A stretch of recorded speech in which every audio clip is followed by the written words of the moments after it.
Why is that? Hey, hi everybody.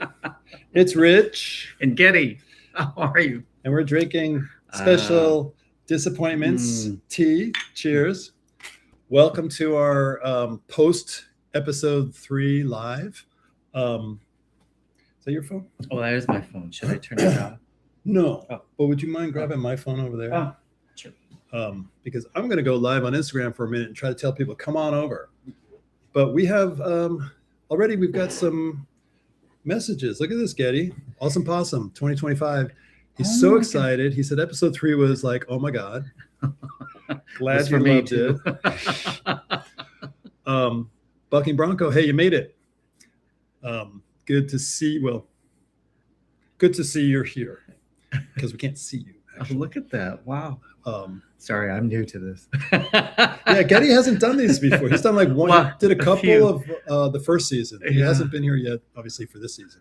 And this is the episode definitely for Gedde to show up because this last episode was his. He owned it. Oh, thank you. And we're going to see, you know, in case there's some people tuning in, there's a big twist at the end. And if you haven't seen the episode, this could end up spoiling it for you.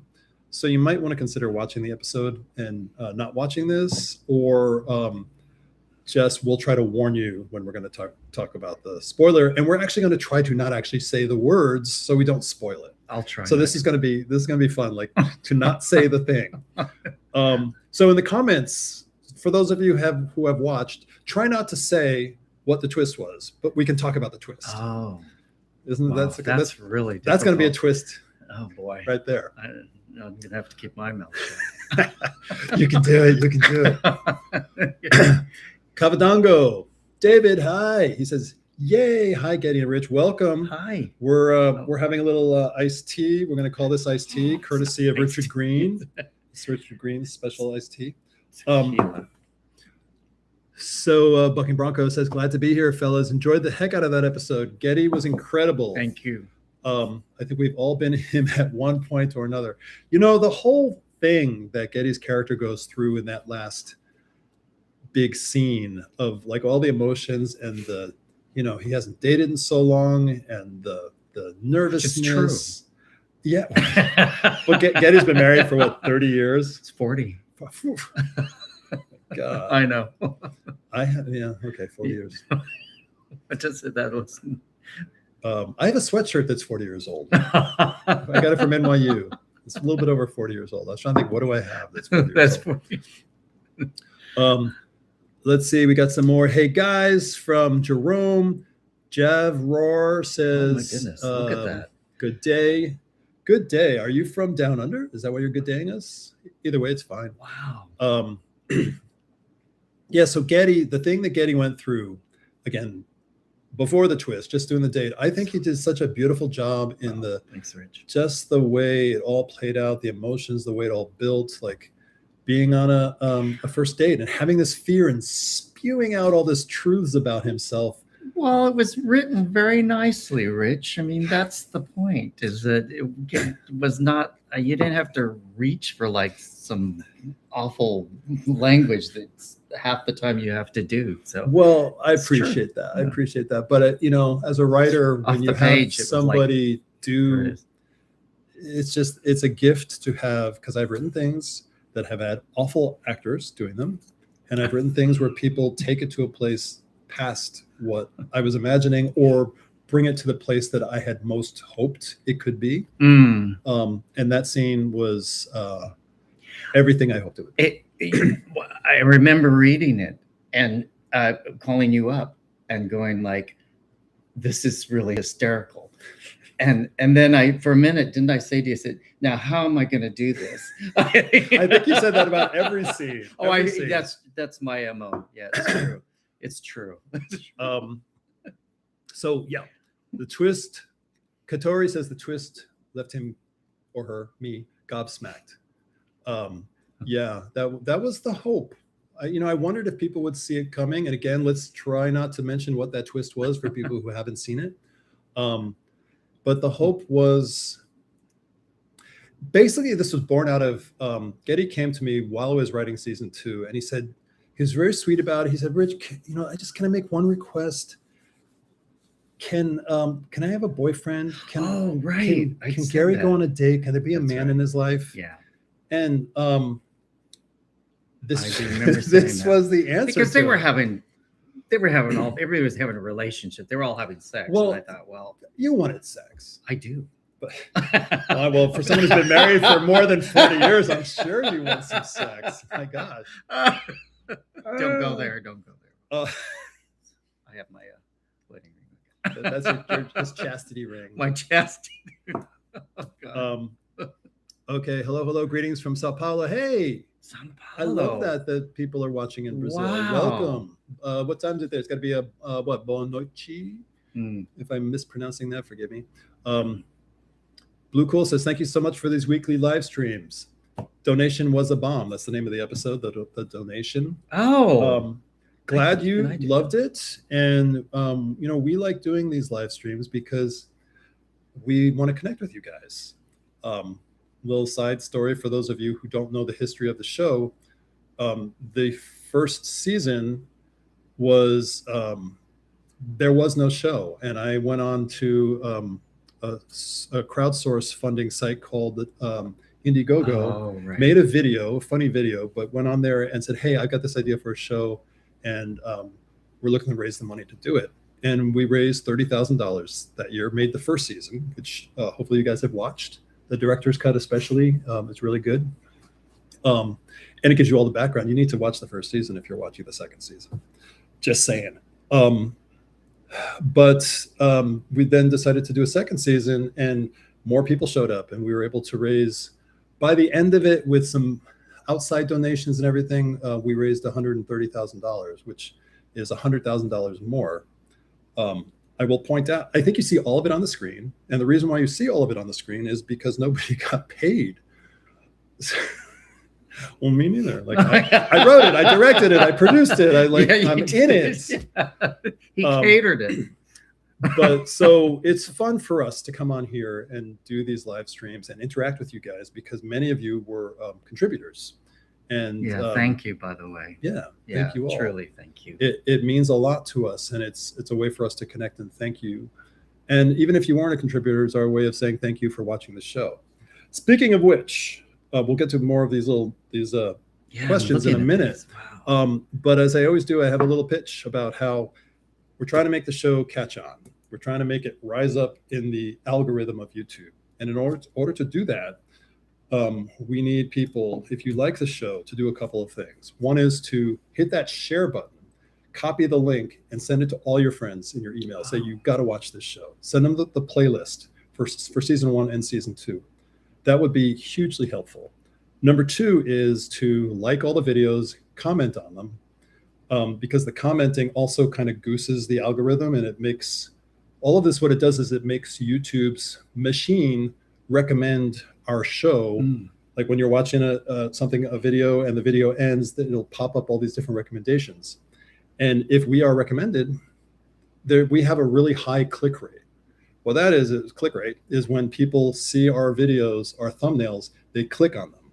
And so our discovery through the suggested videos is really high. So that's how we get the channel to grow. And that's how we have a possibility of a season 3 or possibly even a feature film instead of another season. That's great. So there's my spiel. So share the show, like the videos, comment, please. Even comment with other people's comments. Have a little conversation going on. And subscribe to the channel. That's huge. We need to get it up to like 100,000 subscribers. So, okay, spiel is over. Irish Kevin says, welcome to the post-episode chat, Gedde. Yes. Oh, thank you. Gedde is here. I'm thrilled to be here. This is all kind of new to me. It's kind of, I'm looking at, if I'm looking around, it's because I'm still trying to figure it out. Well, so yeah, Gedde's reading the questions too, which I will. And I'm looking at you, and I'm looking. Right. I'm not sure where I'm looking, but I'm looking. Just right? Just look at that. Okay. All right. Okay. And the questions. Okay. So Peter Klein, McMonagle says, "Hi Gedde. The surprise was shocking." Good. Yes. Good. Rod from Montana says he loves the show. Thank you, Rod. Javrar says he's from Texas. Yeehaw. All right. I like Texas. Ben Hansen says, hey, so nice to see Gedde. I love this episode. He was so good in that. He wasn't he? Thank you. He was so natural. Okay. Okay, I'll stop. Gedde gets uncomfortable when I give natural him sounds praise. naked. I don't know why. You were naked emotionally. Okay. Wow. Stoic Midlife says he's been a fan of Gedde's for years. Oh, nice. Thank you. Oh, wow. All the Cassia. Okay, good. Let's get into the episode, please. Okay. I love this from Bucking Bronco that all Where are you reading this? I'm so sorry. Up here. Oh, okay. Thank you. All the costume changes in the opening were fun.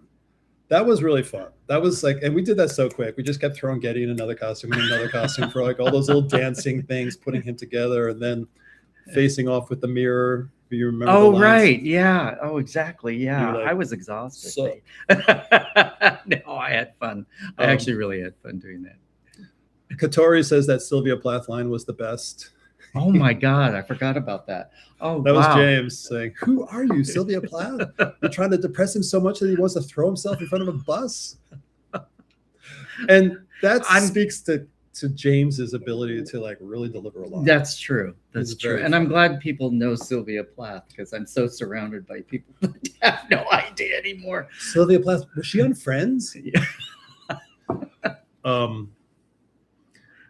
Okay, the dinner date between Ray and Dwight flashbacks. You liked it? That's from our Awesome Possum 2025. By the way, I love Was possums. there a question there? That's interesting. Maybe it cut off before he finished. He'll come back, I'm sure. I'm going to add Ray to the call. Oh, you can't do that. Was he saying like, wait, I'm not doing this again. So this Irish Kevin saying, when Gary told James, I'm going to ask Ray to join the call, and James says, you can do that? Oh. Was he saying it like you could, like Gedde could do that? I think in real life, I don't see Gedde. No, I would not know how to do that. No. But Gary is way more tech capable. Yes. Yeah. But even that, Gary's still not that. Yeah. No, we're not. Yeah. Not tech savvy at all. No coming after that twist. It came years ago. So that's Katori. No coming after that twist. It came years ago already. Well, I'm not sure what that means. I'm not sure what that Rephrase, is. please. Yes, thank you. I get your name wrong here. Kazimilooking 4965. Good evening, gents. Welcome. Welcome. Yep. Yes. So Bucking Bronco is saying that the show was a labor of love. Oh, it sure was. I mean, to see how everybody put effort into this. It really, I mean, can't tell you, it was stunning. It was such a great environment. And it was like a real community. You know what I mean? We just kind of like really helped each other in any way that we could. It felt so different than sets I've been on. And there was nothing of people pitching in with things that weren't their job. Yeah. People just did whatever. Like, you need help, we'll do it. Like, I brought a lot of donuts. You know, it was really Donut King right here. He brought boxes and boxes of donuts. I thought, I felt it's so all bad. I ate for 3 Everybody's starving. Irish Kevin, like and subscribe and turn on the notification bell. Thank you. I didn't say that. Turn on the notification bell so you get a notification when we do a live. So you're not going to miss it. So you'll get, when I post to say we're going to do one, you'll get a notification. Or if we do any kind of special videos. So thank you, Kevin, for that reminder. Hold on. So it's going so fast. It's crazy. So Sean Frost, just so you know, we're trying not to actually say what the twist was because we have people here. So people here who have not yet watched the episode, don't read the comments because it might be a tip off to what the twist is at the end. So we're kind of like talking around it. It's kind of like Voldemort where you don't say his name. We don't say what the twist was, but we just refer to it as a twist. But you feel that too. I can't answer that yet. Hold on one second. I'm having a little trouble here with the column because you guys are being awesome and asking a lot of questions so fast. Commenting to boost the live stream. Thank you, Mofomi. Yeah, so back to Sean's comment. that was fun when Ray and James realized what Gustavo, Gary's date, was getting to. They put it together before. That was my favorite part. And I know I wrote it, but as a viewer, because of your performance, we now know what he's telling you before you know. And so it's all this anticipation of what's his reaction going to be. And then the reaction is so fucking good. So that was like, just from a writing standpoint, so you guys know, like I did that on purpose. So as an audience member, you could enjoy, you knew before Gary knew what Gustavo was going to say. That's great. So it's like when you're aware of what's coming, it fills you with a sort of a sense of anticipation of like, what's he going to do? Yeah. So I loved how that all played out. So thank you for acknowledging that. It was as hilarious as fuck. Kazimil Looking says he felt sorry that he wasn't a potential boyfriend. Yes. So we want to avoid specificity about what the twist was for anyone who might be here who has not watched the episode. How's my crush doing? Is that you? Where's that? Sean Frost says, "Hey Gedde, hey Rich, how's my crush doing?" Oh, how's this crush? We talk about Chuck. I think Chuck is Sean's. Chuck is shooting a short film in Palm Springs. I actually wanted him to be a part of this, but then I also realized that Chuck is such a large man, he's not going to fit in the screen with us. He'd be like, "Here's Chuck over here." I'd be down here. Here's Chuck. Here's Chuck's face is right here. That's all you're going to see of Chuck.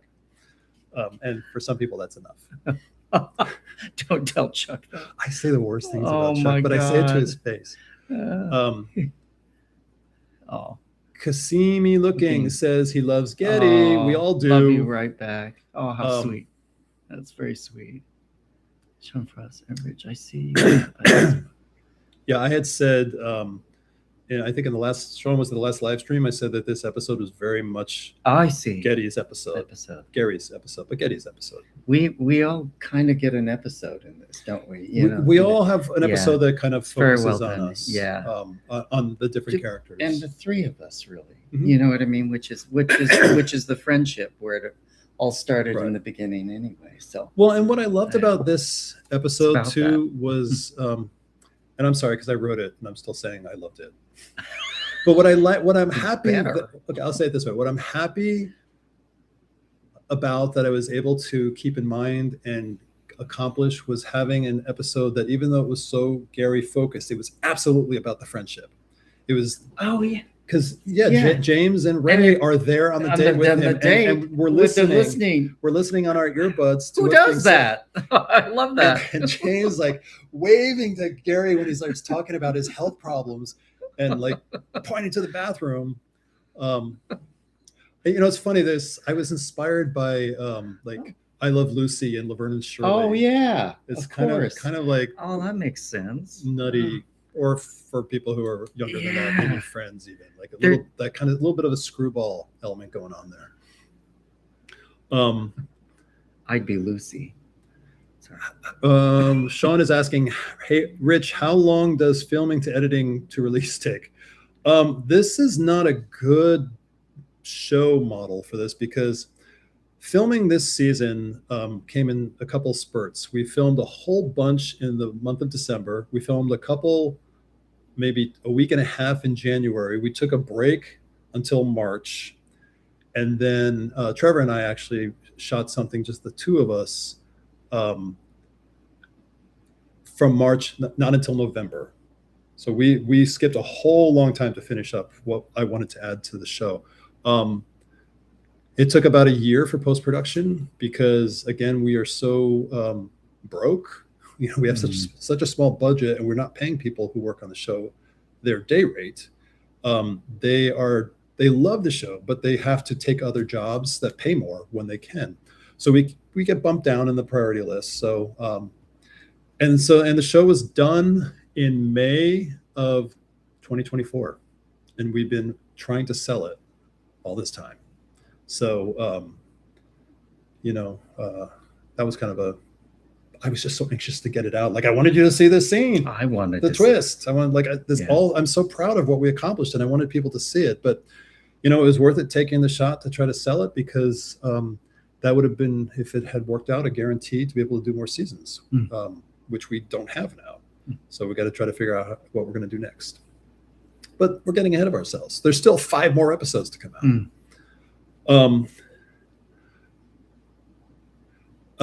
Cavadango says the actor who portrays Gustavo is great too. So that was Jason.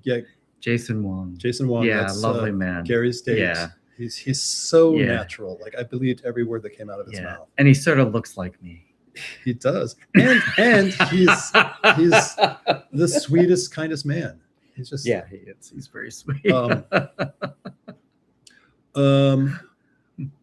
Okay, love the flashbacks. We missed a couple. We got warm greetings from Indonesia. Thank you. Oh, wow. Got to get back up here. We get more comments in here. Hello, I often watch your shows. Oh, thank you. This is from Indonesia. Please, if you watch the shows, please make sure you watch the episodes in order. Watch the first season, the director's cut, and then the second season, because we're telling a story over an arc. And if you watch them out of order, you're missing a whole bunch of stuff. Yeah. I know that YouTube it'll give you something, like a video will pop up and you'll watch it, but realize that these are episodes of an episodic television show. So you want to take it from the beginning. So watch it all. And thank you, Indonesia. Kuzumi looking. I'm just going to call you 4965 because I know I'm butchering your name. 4965 says that he loved the flashbacks. Very romantic. Thank you. That was there it is. That was interesting to talk about. Blue Cool says the small complaint that I didn't like about the editing was when Ray was describing the perfect date. I initially thought Dwight was in the same restaurant that Ray was in for his date. Yeah, that was meant to be a little fake out. Like for a minute, everyone was meant to be a little disoriented. But then if you're paying attention, you'll see that Ray's wearing completely different clothes, and there's no food on the table, as there was when we cut away from Ray and his date, and the date's gone. So, it's not it's just one of those kinds of edits that makes you go, wait, what's going on? Oh, so hopefully you went with it.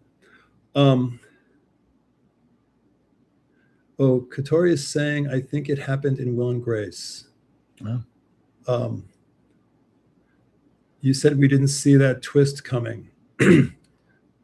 Oh, okay. Gotcha. Cavadango, we got your comment. Sean says, to Blue Cools, me too. I was like, they are back together. This is how I wanted to play the story out, but what I've realized that the advantage of this is that, people have watched the first 2 episodes and they see Ray and Dwight in this uncomfortable state. And I think by having this play out in the 3rd episode, it kind of reminds people, maybe it resets it a little bit, like these guys are good together. Mm-hmm. Like you see that they're having they're broken up. There are issues. Dwight is trying to move on and Ray can't help himself. He's like, I fucked up. This was the guy. And he wants to try to fix it. And so we get to see this first date and how even then, there was a little bit of a clash, out on the street when Dwight wants to pull Ray in to sing karaoke and Ray pulls away hard and says, because he's got this whole issue about singing. And, Dwight is, that was on their date. No, I know. I was just saying those relationships are just so familiar in real life, I would imagine. Right. Yeah. So I think people they butt heads on a date, and so that sort of took this nice date. Ray. Oh, sorry. Oh, look, it's potential spam. Ray was I'm so glad it wasn't my phone. Ray was ashamed of his reaction. That he felt really awkward, that he kind of blew up. He was embarrassed. And so it sort of threw this cold water on the date. And they had this beginning of parting that was like, hey, this was nice. But I mean, don't you think all those conflicts just brought in that you really saw that you were both in love? Do you know what I mean? Just the conflicts itself. You mean in the first date? Yeah, in the first date? Yeah. Well, I think, yeah, felt that way. I mean, I was pulled in by these two really like each other and really love each other, just by the conflicts itself that right. you guys go through. Well, in the first episodes, yeah, yes, yeah. But on this, on this first date, though, I think that like they were just getting to know each other, and they had stuff in common. But like they were. Oh, I see. They had stuff in common, and they had things that they didn't connect on at all, and yet they were enjoying each other. I see. Ray's outburst, as I said, and this brings me back again to, is like Ray is in no way a perfect character. So like when people think that they don't like Ray this season, it's like Ray's been like this always. You just didn't pick up on it. But that's the point, is that we all are so imperfect in this. Yeah. So I mean that yes, and also like a few people have commented like. They get it. They're like, you have to have your character go through something so you can have growth, and he's going through something right now. So patience. Yeah, exactly. That's exactly right. Patience. Just to see how this is going to all play out, and have empathy. Like somebody commented about how they were like, I can see Ray is going through something and it's painful, but he's really annoying. Yeah. And that's okay if that's your reaction. I don't mind that. But it's funny that you can acknowledge that he's going through something, but not feel empathy for it. Instead, you just judge it as annoying. What's great is that they're asking questions that we need to resolve them in some form. Either they are or they're not. You know what I mean? But they're asking the right questions. Who are? Absolutely. Oh, absolutely. It's great to see that. But the thing that I just want to end on the date, which was, it was going well, even though there were differences between the two of them. They were really connecting. They were having a nice time together. And, Ray had been really kind to Dwight in the restaurant when Dwight was vulnerable and expressed his discomfort of like new people and conversations. And Ray took him out of the restaurant to someplace nice. And it was all very thoughtful. And Ray had this outburst. They had this sort of wah kiss moment, and they were about to part ways. And here's Dwight, like, he's in this button-down shirt and he's uncomfortable, and he's like, this is not who I am. And he's like, I can do better. And he like takes the shirt off, and he's like loosened, and he just goes in for the kiss with Ray, and it brings everything back. And that goes back to the first season and the first episode of the first season, when Ray is getting out of Dwight's car and he's upset about some things that are going on with his car and life and paying bills. And Dwight just looks at him and says, come here, need kiss. And Dwight is not saying he needs a kiss. He's saying you need a kiss. Need kiss. So, blah, blah. No. I'm reliving it. I like it. So yes, okay. So we have lots of questions. Please keep questions coming. We're going to get right to them right now. So yeah, it was like they were back together. Okay. Well, it's funny that these questions that you had, these comments, which thank you so much for them, by the way, we don't get them, and then suddenly we do. It just completely fills the thing and knocks questions out that we haven't gotten to yet. Hold on, let's go to, okay.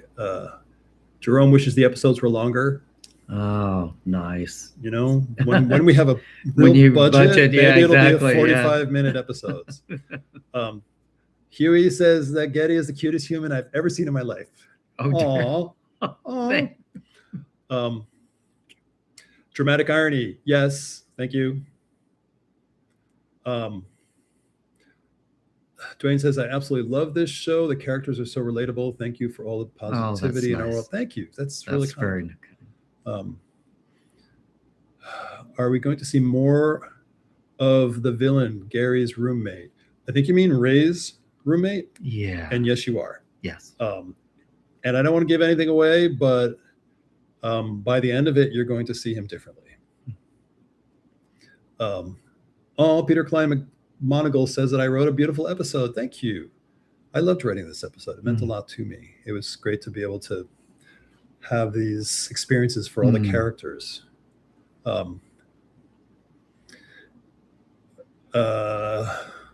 Kuzi says this season is a milestone is a minestrone of characters.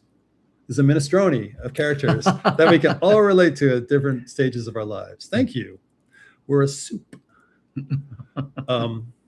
The final scene was so awesome. Thank you. Oh, wasn't he just? Oh, I think Gedde doesn't like it when it's the writing. him. No, I always say it's the writing. Really, seriously. I think it's this. Actors always say it's the writing. We just kind of like embellish. The writing's okay. The writing's okay. The writing's great.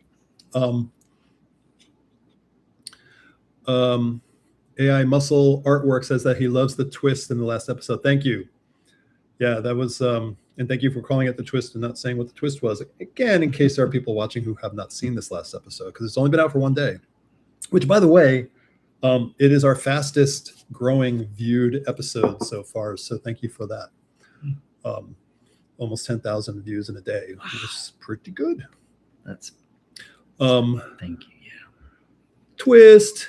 Howdy from Dallas. All right, Dwayne. How many takes of Dwight's first kiss did it take until the director said cut? Wink, wink, wink. You know, he's the one who kept asking, should we do another?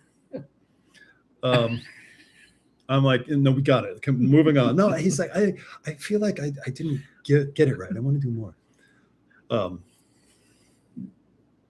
Okay. Thank you for that. Oh, Ricardo, and my name is Rich. He's 2 C's. He's Italian. So this is a Cusi Mill. Is that your last name then? Looking. I'm going to call you Ricardo from now on. Now that the plot twist at the end. Now that was a plot twist at the end. Gedde, I loved you in Booty Call. Movie as the waiter. What's this? You were in a movie called Booty Call? Oh yeah. Oh my God. I never saw that. Oh. Who was that? It was oh God, remind me. It was that 90s? Oh yeah. 2000s? Yeah. It's one I used the N-word in that episode. God. Who are you, Quentin Tarantino? Jesus. No. All I remember is that it was a fun movie to do. That's awesome. Yeah. Yep, no food, and Ray is wearing such younger clothes, but I love the second kiss so much. The smiles from Dwight and Ray are so cute. Oh, thank you. That's nice. Yeah, thank you. Ray's wearing such younger clothes. Oh, on the date. Yeah. Little subtle things. Subtle hints at me. Yeah, that make a difference. Sweatshirt, really. The sweat jacket I have is a really nice sweat jacket, but it photographs so weird.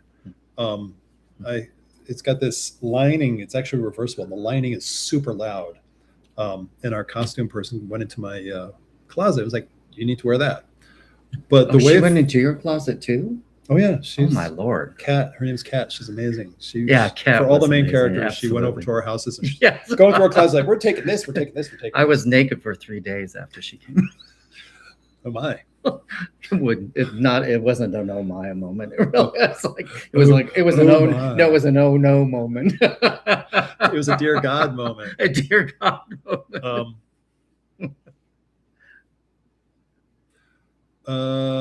AI must work. I thought it was a flashback, but I wasn't sure. I watched that part twice. If you're referring to the date, it was a flashback. Keep up the great work, guys. This is from Josh. Oh, am I allowed to say that? Pronouns. Oh. Loving all the episodes from Down Under. Okay, Josh from Down Under. Yeah, because Ray gets scolded by the writer's room for referring to the writers in the room as guys, because it's not gender neutral. Yes, right. Which is something I have encountered. Yes. So, yeah. And Blue Cool says, and Dwight's character relates to me so much. Love it. And I slowly able to tell why Dwight broke up with Ray based on what Rich mentioned to see what is not spoken. I wonder if, I mean, you can possibly make out what the basic theme is, but as far as the specific event that happened that caused the breakup, I don't think anybody knows what that is at the moment. oh gosh, it keeps bumping this up. A Right. breakup is a painful situation, and we all deal with the loss, the fantasy, the what ifs. Yeah, Ricardo, you're right. Like that's why, again, I like when people respond to this with empathy. What Ray is doing in the first 2 episodes, he's not handling it well. It doesn't make him a bad person. He's just like, you'll see. It's all going to make sense. Just go with it. Yeah, exactly. This is one of those that has to be answered later down the road, I think. I mean, it's coming to you episodic, but it was more conceived almost like a book in a way, where the whole story, you need to read the entire story to get the story. Everything will make sense by the end.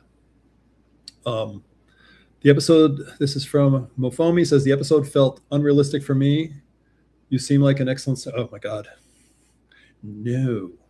Literally, this was something that I pulled from my own life. The fact that I can't sing, and gosh, he says that, but he's hitting me.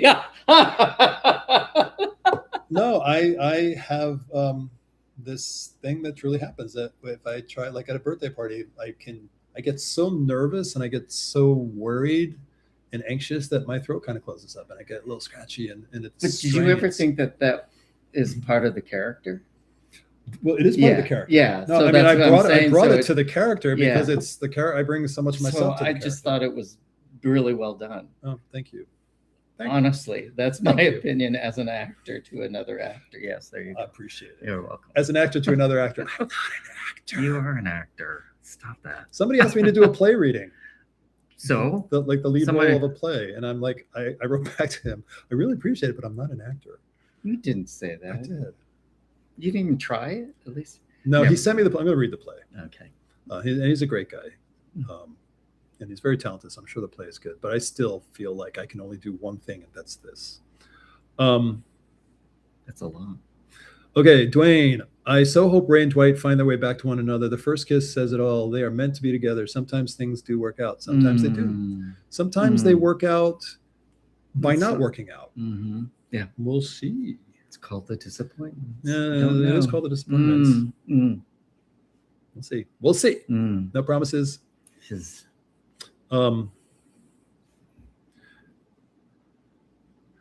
These are charters, not real people. This is Bo Stith.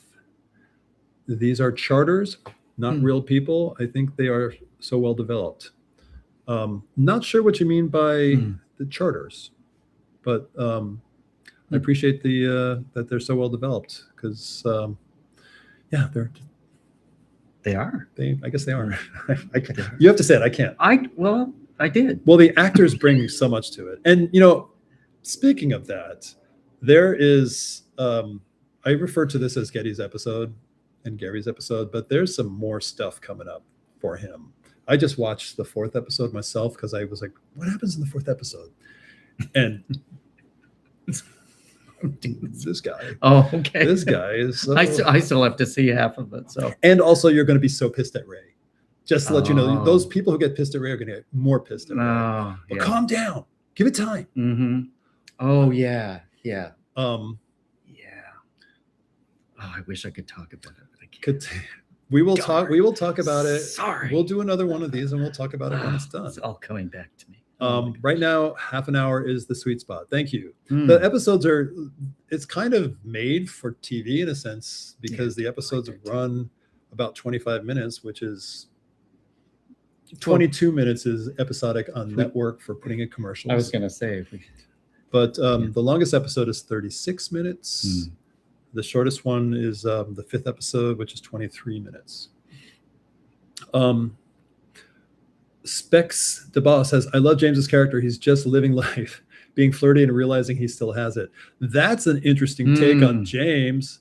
I think James is being like pulled around by his tie. Like he's trying to live his life. He's trying to have a career, and he's trying to like change things for himself, but things keep happening to him. Like, with Rusty, who is the homeless guy. Yeah. And again, we just had this conversation.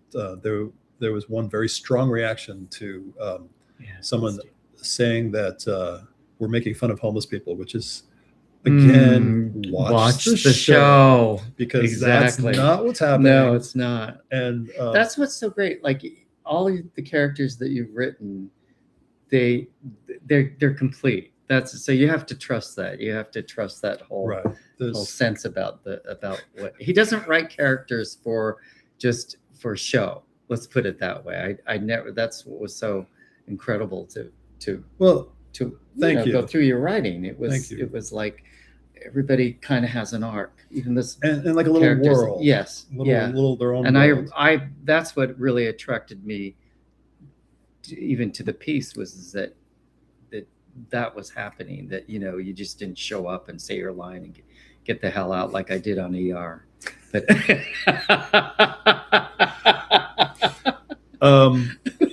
Richard, is it Richard Beck? He says, greetings from Chile. Blue Cool said, after discovering season 1 recently, I watched the past live stream, including those for fundraising. Surprised to see Rich, Trevor, and even Chuck remove their tops. So funny. Yeah, I think, when Chuck removed his top, we started losing money. Is he watching? I hope so. I speak this way to Chuck's face all the time, so I don't mind doing it behind his back either. If you would have seen my top off, you would have given money, but it would have been for charity. Your top is off in the first season, in the episode where you... Oh, that's right. Yeah. Oh, I forgot. I forget which episode. Did we lose money? No. People, that episode got a lot of comments about how much people love you also. Thank you. And that episode, that scene, what I'm talking about, when Gary comes home and finds his colostomy bags waiting for him, there were some things, little moments that were cut out of that had been added. I still have that colostomy bag. It is so sweet. My niece worked. Oh my God. She's the one who bedazzled it. Yeah. And it's, I have it, I collect the scripts and I have that pasted right to the script. That's so funny. Maybe we'll auction that off. Oh, okay. And try to raise money. Whatever the next season is, whether it's a season or a movie, chances are good we're going to start out with a fundraiser. Fair warning. If you love the show and you want to see more, the way we make the show is by people helping us make the show. We make it with you. But let's not get ahead of ourselves. Thank you. A great actor must express the good writing. Right over here. I'm sorry. Right there. Oh, there you go. Okay, thank you. Yes. Yeah. And then love to see Rich's passion on this. Oh, thank you. Always love my energy. Yeah. Oh, that's sweet. Thank you. Yeah. That's well said. It's truly a passion for him. It's for us too, but we kind of jump on his passion, so that makes us. Well, it is. We jump on your passion. Okay. We do. Take it in. All right. It's like I'm the train to Hogwarts. Oh no, we don't want to use her as a reference. J.K. Rowling.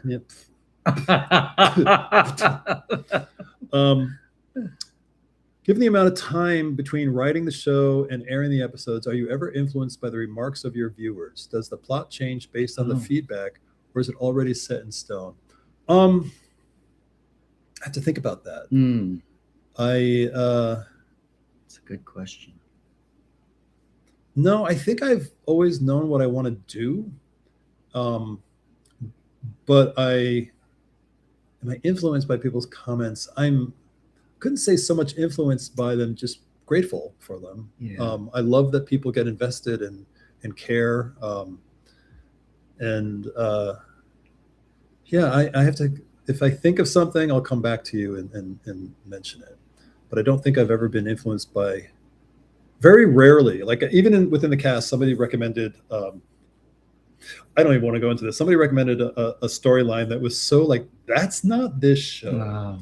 I remember you saying that. Yeah. But then again, Gedde, as we said earlier, made the request of having a love interest, a boyfriend. Oh. In this new season, and I took that request and I twisted it.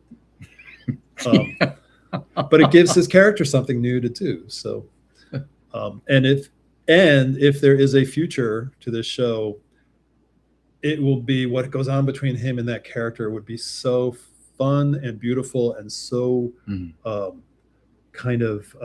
his character would grow so much and have so much to show. if it happens. We have more. Watch the most recent episode at 3 a.m. because that was the only time I could. Douglas LaRue, I hope you got some sleep after that. When you dropped the bomb at the end, I choked. I'm assuming you survived choking because you were able to write that. Glad that you enjoyed that. That's very good. So, we're yakking here and you guys are like making comments, which is great. We love when you have specific questions about something that you saw in the episode. We've gotten some already, but if there are any more, we just like really engaging with you guys. So if you've got a question about something that happened or, why a certain choice was made or whatever, please send it in. As you can see, we're reading all of them because we're so blind. We have to squint and lean forward to read them. We're training. It's old people live streams. Irish Kevin says you can't control when YouTube inserts commercials to non-premium viewers, but it cut right when Ray yelled no to Dwight pulling. Oh, it did? Yeah, it's frustrating, the commercials, the way sometimes they are. Because they do some. They insert them. And the only way to avoid that is to be a paying member of YouTube, which is yet another stupid subscription. I don't think it's that expensive, but even so. I think, though, what you can do is after the commercial pops in and you skip it, you can back it up and play it, and the commercial will not be there. But I apologize for that. We just have to have the commercials in because we're trying to fund more of this. And we appreciate your patience. But that sucks because, it's I've watched it and I've seen most of the times the commercials seem to come during the scene segues, like the scene ends and it comes right before like the next scene where you see like the setup shot, the exterior of the building or whatever, which is where they should be. But YouTube is a machine. But thanks for letting me know, Kevin. Blue Cool says, oh yes, Ray's expression when his date dropped the plate was so funny. I would have dropped the plate as well if I had heard the story. That's funny. That was tough to get right. Not so much the expression, but the editing of that. Again, we shoot so fast because we don't have any money. It was a question of coverage. Like, did we have the shots we needed? And we were all kind of vigilant on that. You know what I mean? Were you covered in this? And we kept talking about that. Yeah, it's really important to. And there's some things that aren't perfect because we didn't get the coverage right. But again, it's it's a low budget show, and I think it looks really good.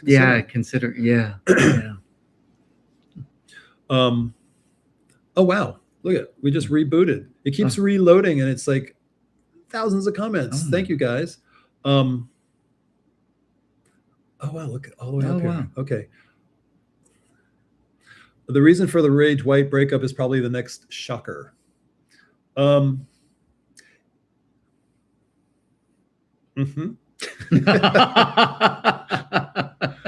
How did Ray, Gary, and James meet? From school, the old photos montage is too fast. I base it on how we met in real life. And, we just, like, I met Gedde. Do you remember where we met? I do. I'm an old man, and I don't remember. No. Where? How did... It was a forum. It was the forum. The EST thing? The EST. Oh, my Lord. We did the forum. Gedde was sitting in front of me at this thing called the forum, which was the evolution of EST in Los Angeles. Yeah. And we just got into a conversation, and it was that. That was a long time ago. That was like 87, 88, something like that. Oh, my God. And then James, I met on the street outside of a yogurt shop on Santa Monica Boulevard in West Hollywood. How gay is that? You did? I didn't even know that. I was with my then boyfriend, Greg Marks of Soap Opera fame. Greg was on Days of Our Lives. Right. Days of Our Lives, and what was the big one? He was on another one. As the World Turns, I think. But we were boyfriends for like 6 years. He and I were there having yogurt, and Jim J. Bullock, who we knew, came up and they had James with them. And this is probably 4 years after we met. And then Gedde, and James did not meet until making the show. Like, no, we met on the first day of the show. They just. Do you want to explain that? Is that? Well, I think some people have heard that, but I'll tell it again because we have new people here. Yeah. The part of Gary was originally called Jim J, and it was based on written for Jim J. Bullock, and Jim J wasn't able to do it. Things didn't work out scheduling wise and whatever, and it was very last minute. I actually recasted the role with Michael Corbett playing that part, and we did some rehearsing. I'm like, oh God, Michael's wrong for this. Like he's just too successful. Like he doesn't feel like a disappointment. He doesn't give disappointment.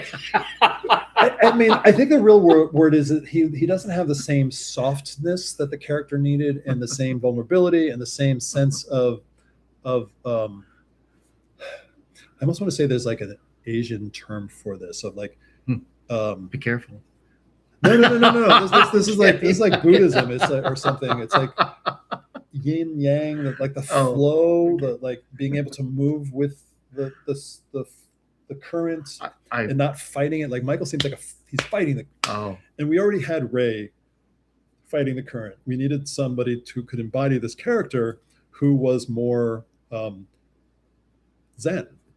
And that is who Jim J. Bullock is also. And yeah, he is. And I immediately decided to contact Gedde when I realized that Michael was not right, and Michael realized Michael was not right, and then Michael wanted to come back as Philip. Yeah. So it all worked out. Yeah, it worked out fine, didn't it? Yeah.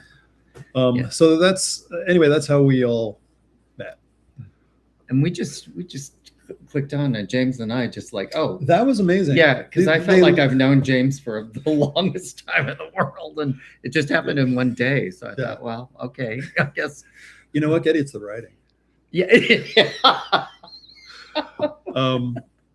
Sorry. Really off on a tangent.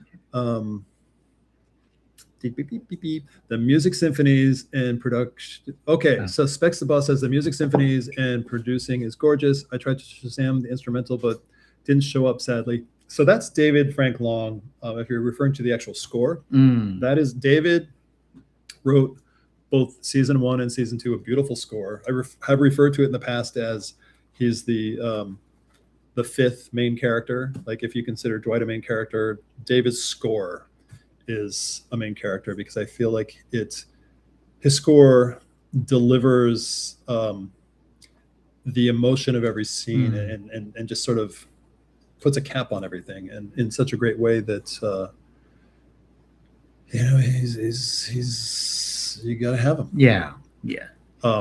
He's instrumental, but he understood. He took so yeah, you can't. The score is not Shazamable, unfortunately. However, the pop songs are, and all of the songs in our soundtrack are written, performed, and produced by queer artists, which I'm very proud of. First season and second season,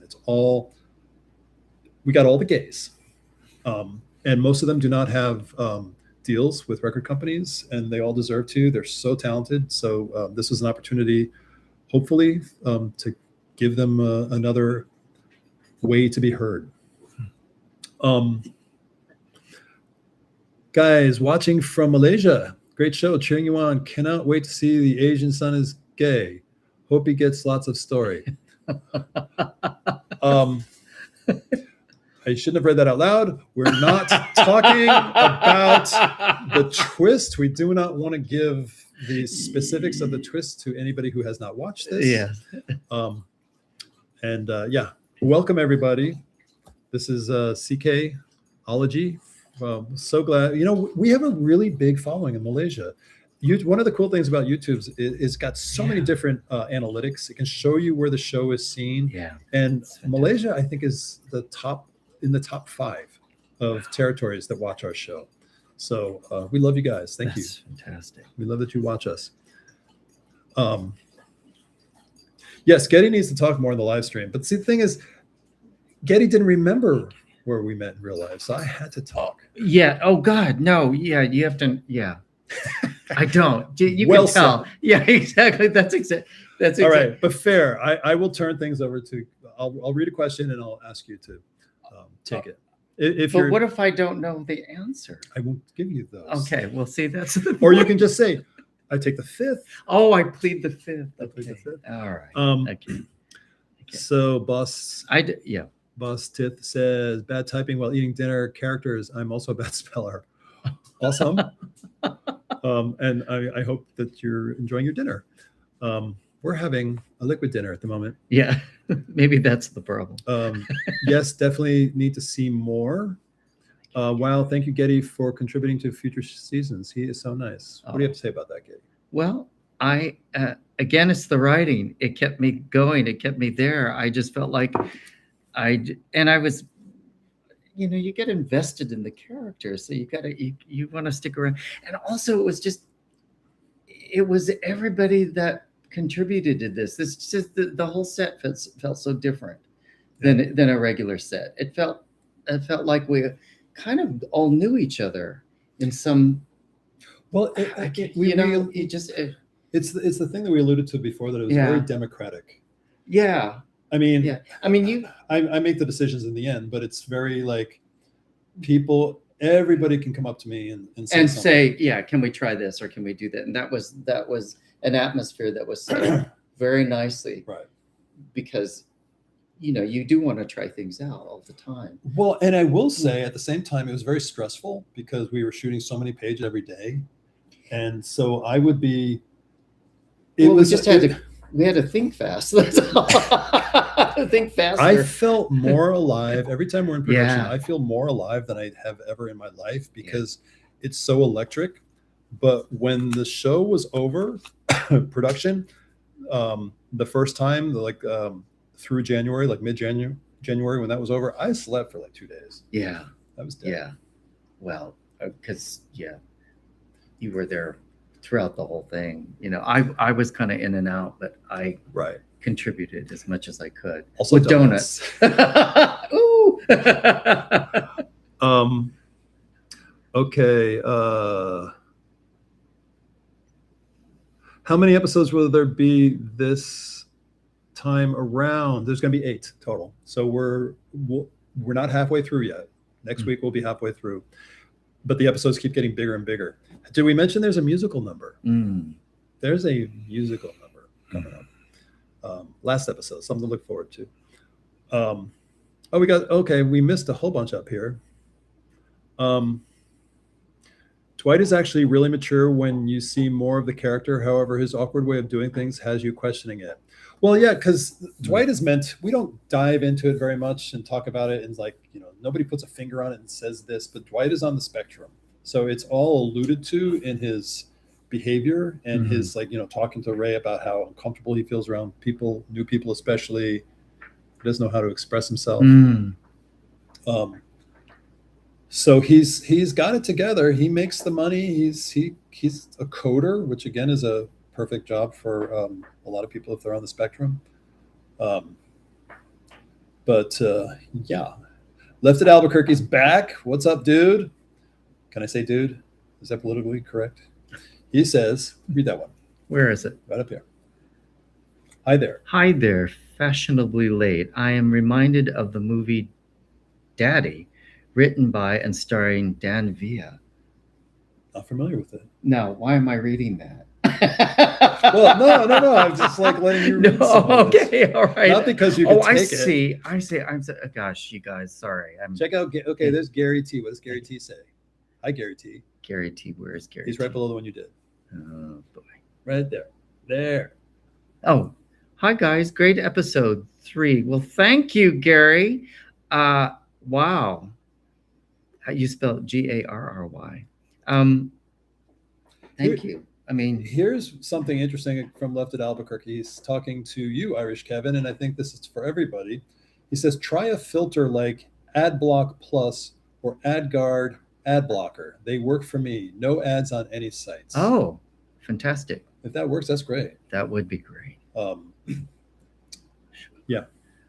Well, here, Jared loved the show but cried when Ray and Dwight broke up. Good. You were invested. We broke your heart. How do you think Ray feels?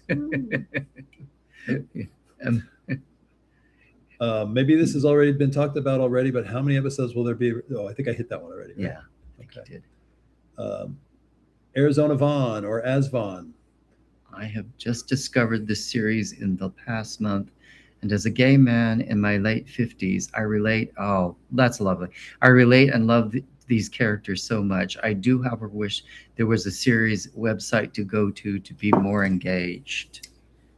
That's an interesting point and idea. I mean, this is basically it. And we try to be on here to hang out with you guys every week after an episode airs. So like we'll be back next week. Don't know which day yet. It's hard to get this one because he's in rehearsals for a play.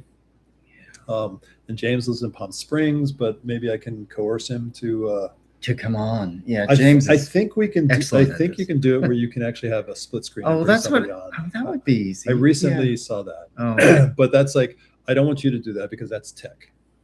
Jane might take that. Oh, I'll either come to you or you come to me. Oh, dear God.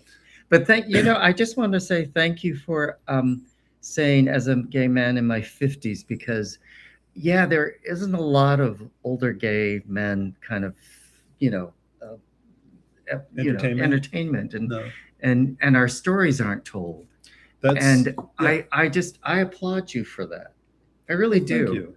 And also, just as an actor too, just to have that, to express that, because I'm 70 now, so this all makes this all makes sense to me, and I was just so appreciative that I was able to express my age. Well, I don't know if I'm 70, but I mean my age and the experiences of aging, which is really needs to be explored. I think I really appreciate that. That was actually one of the reasons why I wanted to do this too, was that I'm an aging gay man. I am. There you go. Yeah. Well. Me too. Yeah. I'm 63. Thank you for saying that. Shit. 64. Yeah. I just saw something. Wait, there was one up there. I have just discovered the series. Buck and Bronco says YouTube Premium Lite is only $10 a month. That's for Irish Kevin. Well worth it for losing the commercials. Well, I mean, sometimes you look at all the things that you've got, like all the streaming service, and you're like, I can't believe I'm spending this much money. But by the same token, it's the cost of a coffee, basically. Skip a Starbucks, one less a month. S. Stoking. How come Gedde has all these trauma from the past, cancer, HIV, etc.? Well, I think that just represents the aging part of Gary. I mean, let's face it, things are falling apart, and exactly. And I'm playing a character that's kind of basically physically falling apart, but trying to keep it together and still maneuver and to participate in life. Well, and I want to participate. Can I say too, like, while Gary has trauma around HIV in the past, like his character is, like he says it right in the date, like he's undetectable. He's fine. His health is fine. Yeah. So he has HIV, but it's not like a death sentence. It's just a fact. Yes, though he did have rectal cancer. But as Gedde said, it's like it's a representation. It has to be. I think you have those things come along with the character, and you have to actually. And just to give you a little sneak peek into if we had a third season or if we do a feature film, Ray is next. Something's going to happen for Ray too. So, what inspired? This is from Bostith. I'm not sure where to break that. Bo. Let's call him Bo. We'll call you Bo. That's a cool name. What inspired the drop the plate scene? Meaning when he pushes the plate off the table. I think. Oh gosh, I don't remember. I know I wanted Dwight. Okay, here it is. I wanted Dwight to run into the waitress and have her drop the plates as a way for an oral sound cue to bring us into the date, into the Ray and Dwight's first date, Yeah. to take us out of the date we were in and bring us into the new one. And then we cut to him and we see him, and it's a very Dwight move to like run into somebody like that. And of course he feels terrible about it and he wants to leave, like immediately thinks that but it was just in the writing, like as I was writing the scene, it just made sense as the date left. And here's Ray on this date with this guy that named John Stafford, who really likes Ray, and just heard Ray's story about the perfect first date. And it started with plates dropping. That's why he pushes the plate off the table to sort of signal like, here we go. We're going to have this amazing first date, just like you did. And of course, he's not reading the room. He gets it totally wrong. But one of my favorite parts about that sequence, just in the writing, and I say this, I feel like I can say this about my writing because so much of it is not, I didn't write it. It just sort of came to me. So I don't take full credit for things I write. I feel like there's an inspiration out there that when it's true, when something feels true, it's like it just came from somewhere.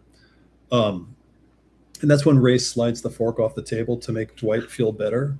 It's such a little act of kindness, and it just felt so right. He really feels for this guy who just walked up and feels so awful. And I felt like it was important to have in there to show where these guys started. Anyway, blah, blah, blah. Nicely, yeah. Richard Viano says the flashback at dinner makes us want Ray and Dwight back together. I know, right? I'm glad that worked because that was the intention. Wow, thank you guys. Look at this. They're all look at the top. We're still coming back down. Here's Douglas LaRue looking at the comments. It is so wonderful. Thank you. I agree. Like, I love this, that you guys are so engaged and that we're having this conversation. We're having this conversation with you. So thank you for being here and for engaging with us and for liking the show. Gedde, take Bucking Bronco. Oh, dear. Okay. The purple one, number one. Number one. Gedde. But by the way, we have a special guest here at this. Do? Mm-hmm.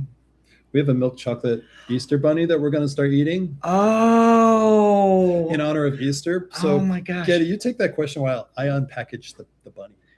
Gedde, seeing you pronounce automobile to your foster parent in 60. Oh God, 16 Candles cracks me up every time. You own that role. You light up the screen. It's great seeing you in the Disappoints. Thank you. Yeah, it's a long way from 16 Candles, isn't it?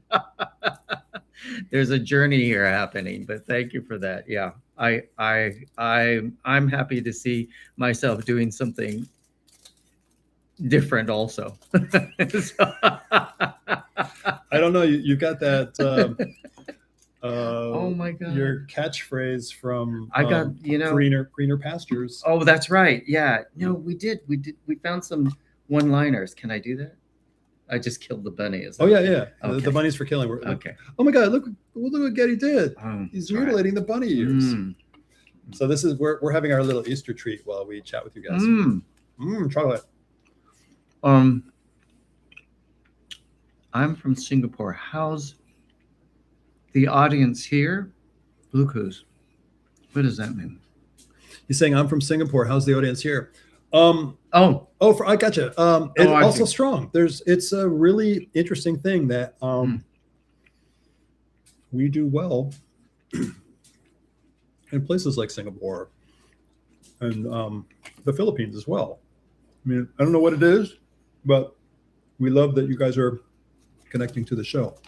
I mean, I say I don't know what it is. I think there's a certain amount of universality to the themes, whether it's like Saudi Arabia is a big country for this too.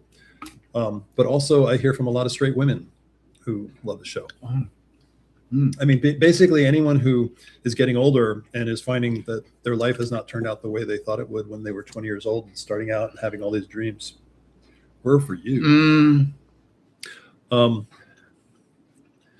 Yes, Peter says, and I'll reiterate that. Thank you. He says, please, I have seen the episode, but others have not. So please do not mention the shock ending. So if you want to talk about the shock, just refer to it, the shock ending, just refer to it as the twist. Don't say anything about what the twist is. We're doing a pretty good job at that. Blue Coos. Gedde, which part of Gary resembles you in real life? What makes you want to join this project since season 1? I had to, it wasn't an immediate thing, because to be honest with you, because I was replacing somebody so quick, so I wasn't really sure. And I had to learn to, maybe in this, just kind of be more myself. I didn't have to put anything too much on this character. So, well, yes and no. I think that you took it on and you made it fit you, but I think also the way it was written, because it fits you. Well, some of the lines I felt were still Jim J's. Jim J's, yeah. So I think I mentioned that a couple of times. Right. But you can do, you totally pulled it off. And then, of course, in the second season, I knew I was writing for Gedde. So it was a little bit more custom fit. I think in real life, his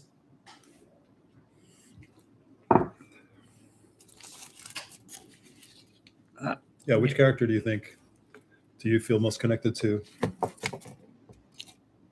I don't know. I just felt like the one to be seen. I think that's been a theme of me all my career.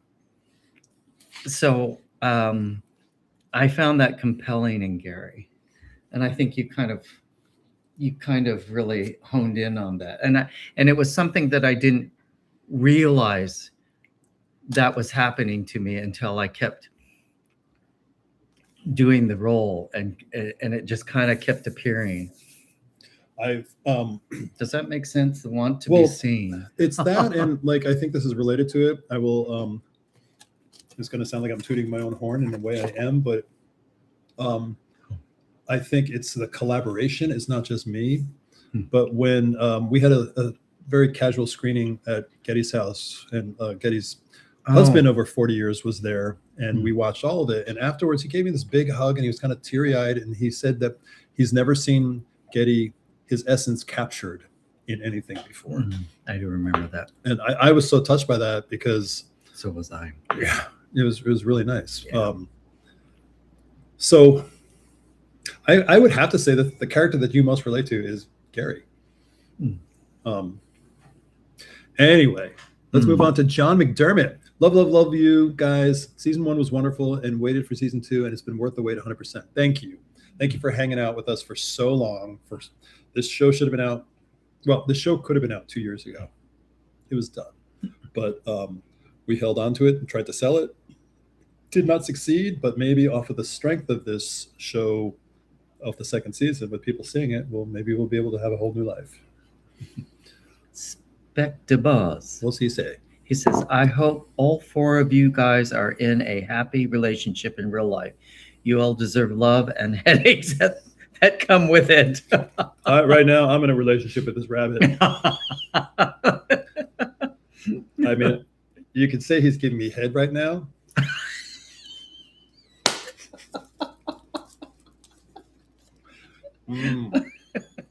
Yeah, baby. Yeah, that's a spot. Hey, what do you guys think of, by the way, of it's so funny that people are focused on the twist and the Ray Dwight date, not hearing a lot about Ignacio and James, which I think was one of the funniest. I mean, it was as funny to me, almost as funny. Listen to me. It's the chocolate. It was, in its own way, great in this episode. The two of them in the office, when James is on that Zoom call with the client and Ignacio comes in. Any thoughts? Any reactions to that?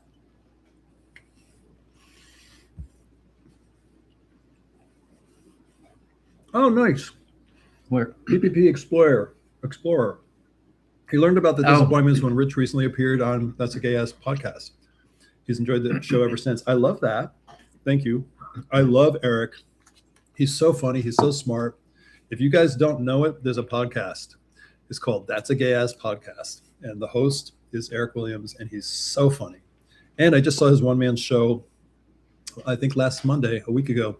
And he's one of those people who's like, you kind of get pissed at him because he's brilliant. So anyway, he was kind enough to have me on his show, and we had a nice conversation. And I'm glad that you found us from that. However, I'm confused about the director's cut. Hold on, he keeps talking. Episodes which came out on YouTube before the current second season. They seem different from the director cut scenes. Wait. However, I am confused about the director's cut episodes which came out on YouTube before the current second season episodes. They seem different from the director cut ones. I'm not sure what you mean by that. The director's cut is the first season. It's a director's cut of the first season. And we did that to pull the show back together. It had been short episodes. Maybe that's what it means. And we put those back together to make it, instead of 11 short episodes, 5 full-length episodes. We added in material that had been cut. We lengthened some scenes. We changed some things around. We changed some order around. And it's kind of the idea was to not just bring a new experience to everybody, but also to get you ready for full-length episodes of season 2. So hit us back with, because I'm confused by your confusion. I'm not sure what you're confused about. Posh Gonzo, what's he say? Hey guys, love from Mexico. Big fan from the show. Thank you. Lovely, thank you. Oh, there we go. Perplexity, sorry, I just realized that the director cut ones were season 1. There you go. There, I should have read a little further before I made my blah blah answer. Perplexity, greetings from Toronto, Canada. I have friends in Toronto. I need to get up there. I so need to go visit them. It's a great place to film. I forgot what I filmed a TV movie up there. I did Booty Call up there. Going back to an earlier suddenly realized I did. Yeah, I love Toronto. It's great. Will I ever lose my shirt for live stream? Once we're back to doing fundraising, all bets are off. Right now, we're keeping it professional. We're just here to like entertain you guys about the show, not about anything else at the moment. So it's coming back. Can we get a Peck Bounce Rich Great series? You know what? I'm gonna let the series be my figurative Peck Bounce. Like that's my flex, the series. But thank you again. If we do a fundraiser, come on by and we'll auction off Peck Bounces. Yeah. Oh dear, where did I jump too far? Yeah, this will go up a little further. We got Kevin. Sorry guys, I didn't mean to do that, but where's that? Further. Oh dear, did I go that far? Yeah, you see, you should be doing this. Okay, let me check it. Oh, here, maybe this Peck Bounce. Oh, Bluecoos 789. Gedde is 70. I shouldn't have said that. He said, wow, how is filming is tiring when you are so full of life in the series? That is a good question. Like, we talked about this. Like, tell us about your experiences. I mean, we shot it 2 years ago, so you were 68. Yeah. 3 years ago. 67. Well, remember when I said to you, don't give me too many lines? Yes, I do. Here's an interesting thing about that, which I don't know that Gedde even realizes himself, but Gedde has so many bloopers in the first season where he forgot lines, he went up on his lines. The second season, no, you had your lines down. Because I was scared from the first season. I was terrified. Oh God! But no one said it. Like we all loved it. I know, but it felt like you were hard on yourself. Added on to the budget, like whatever from not. No, it just means we only had one take for me. But that was the first time. We only had one take for me. Oh. I blame my performance on you. Thank you. That's a funny question. It's a funny question. Rich, saying the cost of a Starbucks for a subscription reminds me of Ray saying he wants unlimited data. You know, the thing is that's so dated, that reference to unlimited data, because unlimited data is free now. It's like it's everywhere. So, but at the time when I wrote it, it wasn't. So, Moonchaser. Moonchaser. Will the character of Dwight get an episode or a chance to explain his side of the story with Ray? You will see it. It's yeah.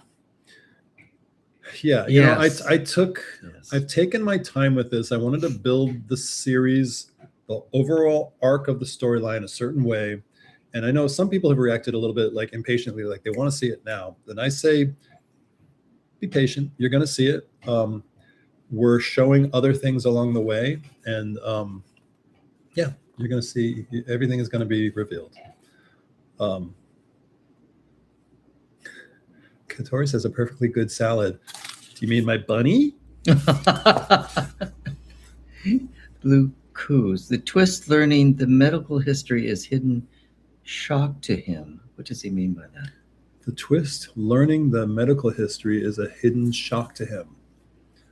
I'm not sure what that means, Blue Cools. Hit us back with that. Give us a little clarification. Tim says, hello from Canada. Thank you. Love season 2 so far. The writing, the production values, and the acting. Wait, hold on. Oh, sorry. I should touch this. Gary's compulsively touching the comments, and it's like all sorts of things. I keep thinking it's an iPad, so I might be doing this. That would be better. Oh, yeah. And the acting superb. Looking forward to seeing Ray, James, and Gary navigate their adventures. Thank you. Thank you. Yes, that's sweet. Douglas LaRue is back. Zoom James in from Palm Springs. Zoom audio split screens, whoever is participating. I was serving on some not-for-profit boards during the pandemic. It works fine. It works fine on Zoom. It's different. Zoom and I do not believe Zoom and YouTube interface. But I think there is a way to invite somebody to be in on a live stream, and that would split the screen. I will experiment on that. I'll do a private live stream just for myself to see if that works. But thank you, Douglas, because it would be great to have James on. He's a hoot. Douglas 4264. This is how the news networks have so many contributors participating from home. Yeah, again, it's not YouTube though, but yes, yeah, absolutely. So there is a way. YouTube has their own in which I just haven't experimented with, and it's new, by the way. Boasteth 226. In gay society, those of us above 60 do feel left out. It's so nice for a story about guys over 50. I am Bo. I am also on the spectrum. So, so it's so nice to see someone play with so much acceptance. That's lovely. Thank you for saying that. It's exactly, that's exactly the heart. And so the inspiration for that was one of my boyfriends, who I still love to this day, is also on the spectrum, and he was the inspiration for Dwight, and he was brilliant, and he wrote code and funny, and but absolutely functioned differently. And I personally, it clicked with me. Like I was able to, I don't know what to say, navigate it. I don't think navigation is even the proper term. I think it's a little bit negative. I'll just say it worked really well, and I appreciated his different way of being, and different way of seeing things, and different way of functioning. Sometimes he would drive me crazy, but people do that anyway. So I don't think that was specific to that. But I'm glad that you connect to the show. We hope that people connect on different levels, So thank you for that, Bo. Irish Kevin says, I love the sliding fork more than the sliding plate. Yeah, the sliding fork was sweet. The sliding plate was like, hello, what is wrong with you?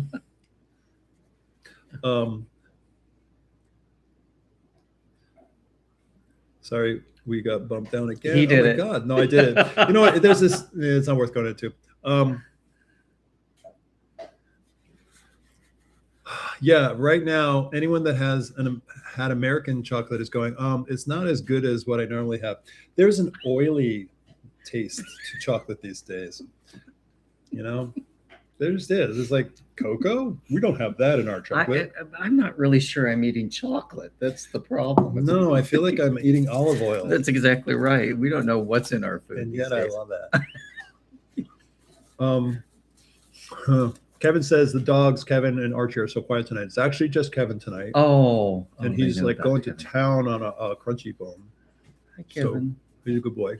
Don't talk to him. Mm-hmm. Don't get his attention. Oh, okay. All right.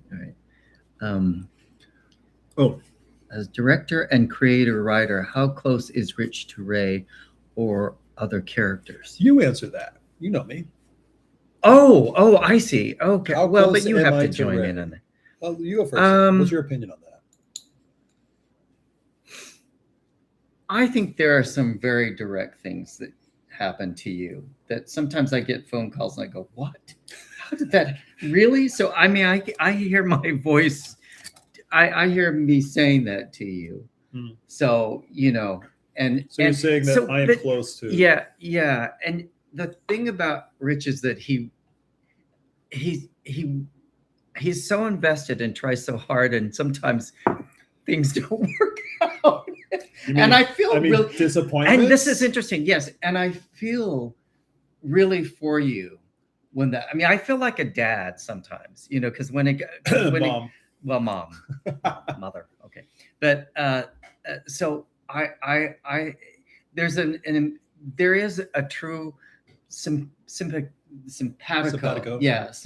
feeling when you don't succeed, you know, or when something comes up. I truly feel that. And then it carries over into the show too, it does carry over into the show. Has that same thing, and that's exactly what it. So there is some direct context to that question and how you are and you know and your life. So yeah. I mean, I draw so much from my own life. I don't do anything as a direct correlation. I never tell the actual story. Yeah. I take the story and dramatize it. I bring more comedy to it or more something to it. But there's a lot that has happened in my life that is reflected in the show. But it's not just my character. There are things that happen to other characters that also happen to me that I just can't have all this stuff happen to Ray. So I get to spread it around, spread the joy around. Yeah. It's a great question because I never really thought about that until now. I said, oh, yeah. God, well, I do. In season 1, when Ray says, when he's got that breakdown on the front lawn talking about his credit card debt, like all these things that are going on and how he needs to dig himself out of this, I think he refers to it as a Ray-shaped sinkhole. I have been there in my life. I've been pretty damn deep in debt on a credit card. But little secret is that what I did was I kept transferring the balance from different cards to 0% cards. And as soon as those 0% deals were ending, I would send them over to another 0% card. And it actually raised my credit rating, which is crazy. And then I got a job at Disney as a staff writer. And within, I think, 2 months, I paid off the credit cards. And that was $40,000, which is crazy to think about now. But so, yeah, there's a lot of Rich and Ray. Bucking Bronco wants chocolate. He's Chris in Seattle, by the way. Love Seattle. I've only been there once, but I loved it. I need to go back. It's a beautiful city. Oh, he'd love us to come up here for a screening. You know what? If there was ever some way that if anybody watching this can set up a screening, we're totally up for that. That would be great. Yeah. I mean, we can't necessarily, it would have to be a thing where like a bar wants to have a couple of us there and they're willing to like fly us up and put us up cheap or something. Well, I have a place to stay, actually, if that happens. There you go. Exactly. And I am friends with Dina Martina, who lives up there. Yeah. So maybe he'd let me stay there, or she would let me stay there. That would be great. But thank you, Chris. Let us know if there's a way. Such a great ensemble cast. I'll do whatever I can to hype your show and donate to more. Thank you. Thank you. You're awesome. I love that spirit. I love that. That's, I mean, as I think you can tell, it's like we're on this side of the screen having like technically made the show, but you guys on that side are the reason why we were able to make the show, and it's a partnership. Yeah. What does Blue Cool say? What is Rich and Gedde's style of keeping fit? You don't fit the typical American dad bod. I'm sure they're referring to you. Well, you're not the typical dad bod. Well, you're that's trimmed. Obvious. I will just say that I would go insane if I didn't work out every day. And it's not about the results. It's about literally the effect on my brain by having put in that effort and exerted that effort. Just the physical effort sets a certain level of different things in your brain, dopamine or whatever. And I am somebody prone towards depression, and working out really just pushes that aside. And I don't deal with the bouts of it when I'm working out hard. So, I mean, I go to the gym, I lift weights, I do cardio. Sometimes when I'm doing cardio, actually, you know what I do is I read the comments on the episodes. I did that this morning. So you guys can help me get through an hour on the Stairmaster by leaving comments on the episodes. Please help. And Gedde, you do Pilates. Well, I did. You do stairs. But I did. The thing about Gary, the character Gary, is that he's also, I do those meditation things that we did in the episode. I've been studying meditation for years, so that's part of my life, and I'm starting to learn Tai Chi, which I think is really great for an older, man to learn. So wait, is Tai Chi the flow one? Mm-hmm. Yeah, it's really beautiful. Yeah, it's fantastic.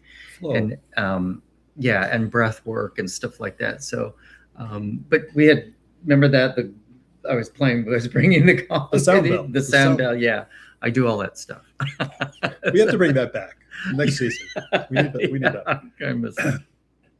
Dave says he wishes we could have sold. Wish you could have sold it further, like sold the show. Such a huge series. It's not over. It's just this season didn't sell, but who knows what? Again, if we do a movie, I can turn the third season into a movie easily, and yeah. OB says rabbit. Yep. That's what. Rabbit. Oh, look at he's almost gone. Oh, he gave his head. But it's also Chuck's line.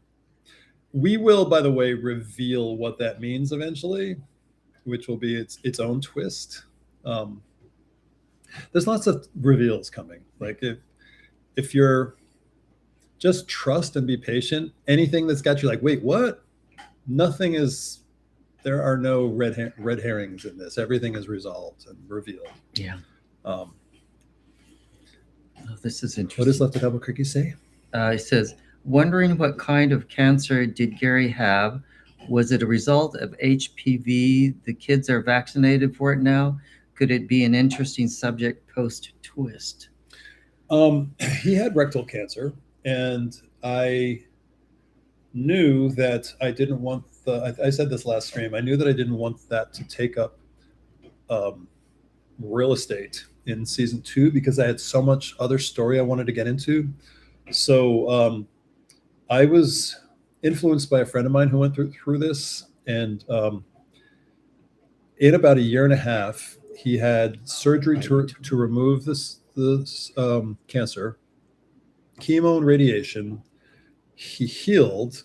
They had a second surgery that he had a stoma, which means that they just detached the lower intestine from his rectum, and they created a hole in his abdomen, and the God, I'm a doctor now. I could be on the pit. No, I could be on the pit.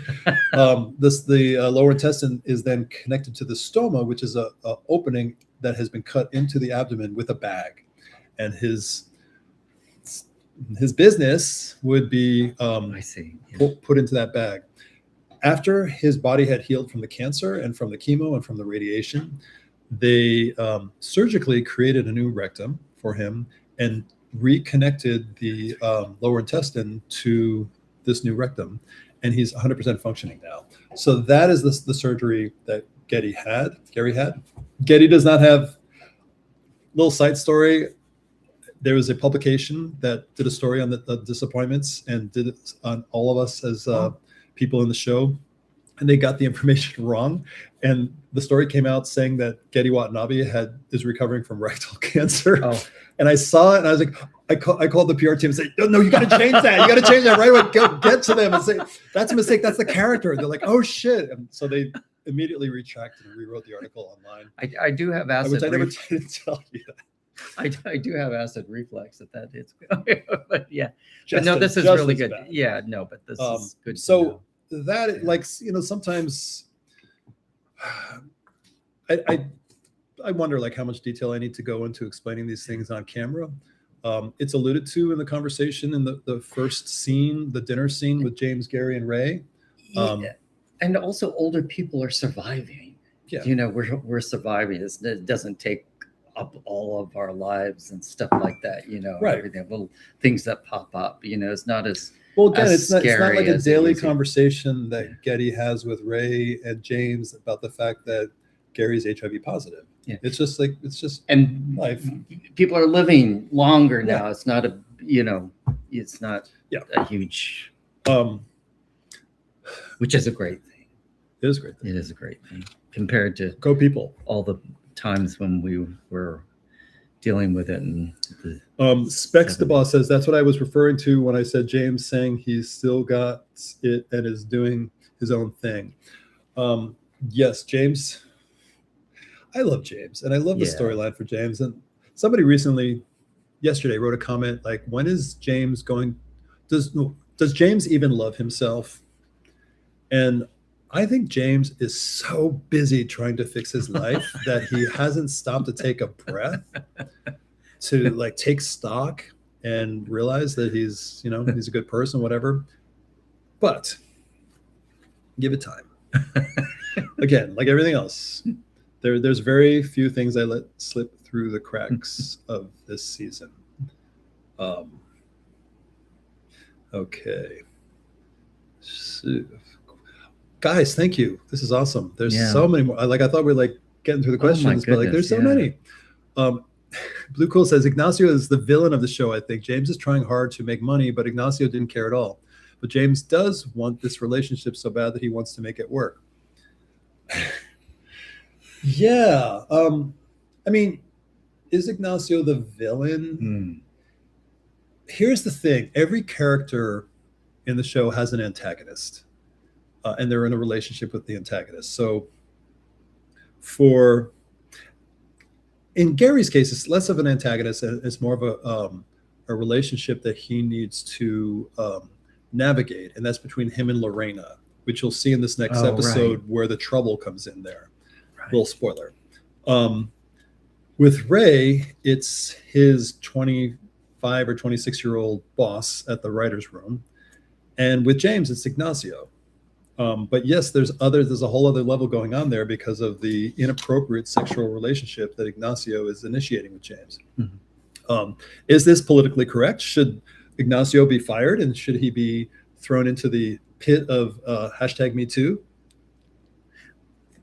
No, I'm too effing entertained. Nothing is meant to be clean and perfect. Exactly. Just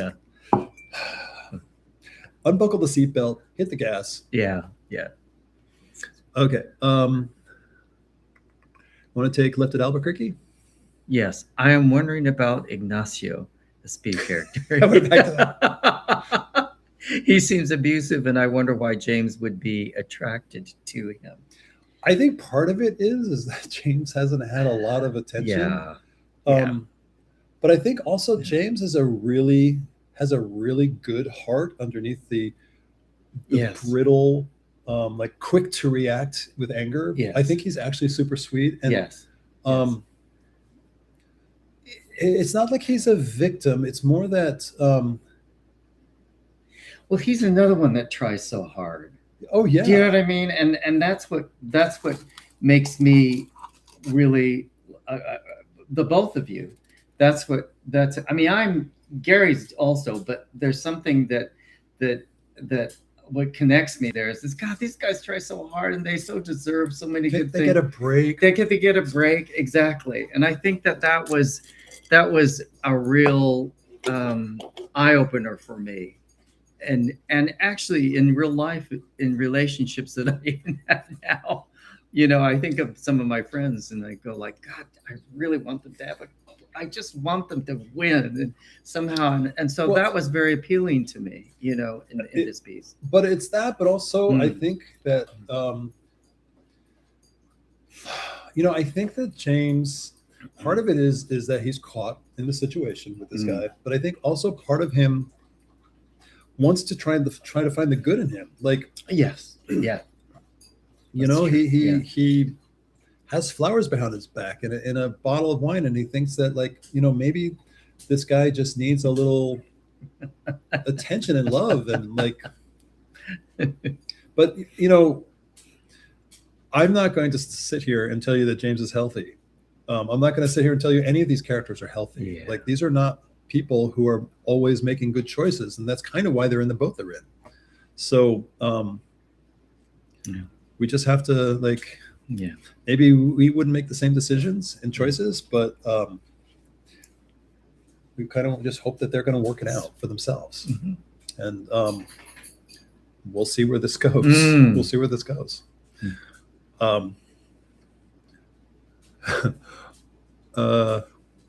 Here we got Mike Sinfer. I'm older, disabled with dystonia and single, 12 years now, close to 60, and wish it was not about the older guy wanting the perfect younger guy. Still wish the show all the best. Well, here's the thing about that relationship is that it's not about the age. Ray didn't seek out this younger guy. In fact, Ray questioned it when he had this date with this younger guy and said, like, why is it you're coming after me? I'm this age. I think he went into it with kind of 1 foot in, 1 foot out with regards to that. And I just, from my own standpoint, I am not into younger guys. This character is heavily influenced by my life. I say I'm not into younger guys, and yet guys my age don't want to date guys my age. And so if I want to be involved and have love in my life, it ends up being younger guys because that's all I get. And I being the Ray is my avatar. And so I agree with you. I wish there's so many guys that I would love to date, but they only want to go out with younger guys. So I'm there with you on that. So yeah. I'll just take this next one. Yeah. I thought the director's cut was a second version of season 1. It is. It's season 1 reconceived, re-edited, reorganized. The order of scenes have been changed. The episodes have been put back together, and scenes that were cut out are put back in. And there are moments, particularly between Ray and Dwight, that have been restored. So they had been cut down, and they're now full. There's some things I cut out that I had been talked into that I wish that I hadn't cut out. So anyway, it's the version of the show that I always wanted it to be. You take next. Blue Coos. Hello again. 789. Followed by Throwing the flowers away is so funny, but why flowers though? Because another alcohol bottle will break. You better take that. I mean, because James is a softie, so he had flowers, which is kind of romantic. Like, congratulations, you sold the house. Here's a bottle and some flowers. He's already held out the bottle to show to Ignacio, so he's seen that. The flowers are a dead giveaway that James is asking him out on a date. So when that little tiny moment when Ignacio turns away to look to see if anyone's watching, James tosses the flowers into the office to, like, hide the fact that yes, he was asking for it. Yeah. James Williams. Chuck is hot. When will he be shirtless? When the show turns into a horror show.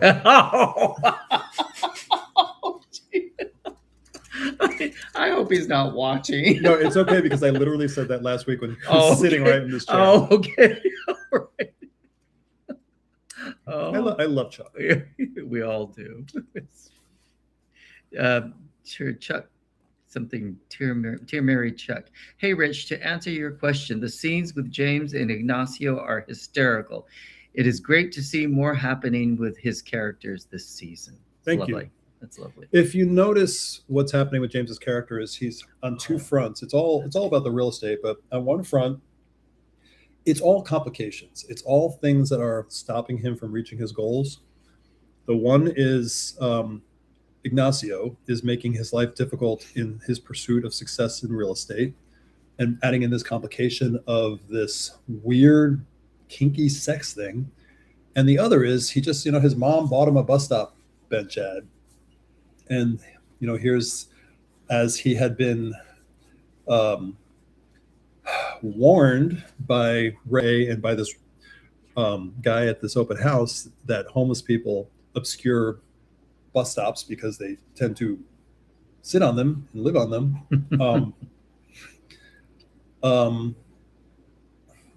These are the things that James he butts against. Yeah. And I think I just mentioned this already in this live stream, but it's worth coming back to just because I just want to always frame this. We are not making fun of homeless people in this. If you pay attention, the homeless guy is fully empowered, and he's the one who makes James do his bidding. And he's not the joke of the episode. James is the joke of the episode. James having to deal with both Ignacio and Rusty, the homeless man. That is where the comedy is. So, and it's true for all the characters. Ray, as I said, has his writing room. And Gary, you'll see with what's going on with him. And yeah, I just think those things are the future questions that can be answered. Yes. Basically, watch the show. Watch what exactly unfolds. Exactly.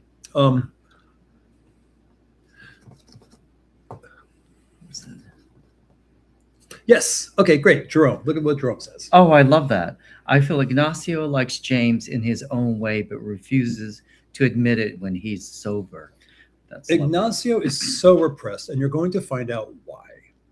Just go with it, okay? Yeah. The next episode has a scene, which is my favorite scene that Chuck did and James did together. It has a physical comedy moment that I think is so good. It's cool too. Kudos to the acting and the writing that he actually mentioned that, because it's good that somebody caught that Jerome caught that. Thank you, Jerome. Thank you, Jerome. Spect does boss.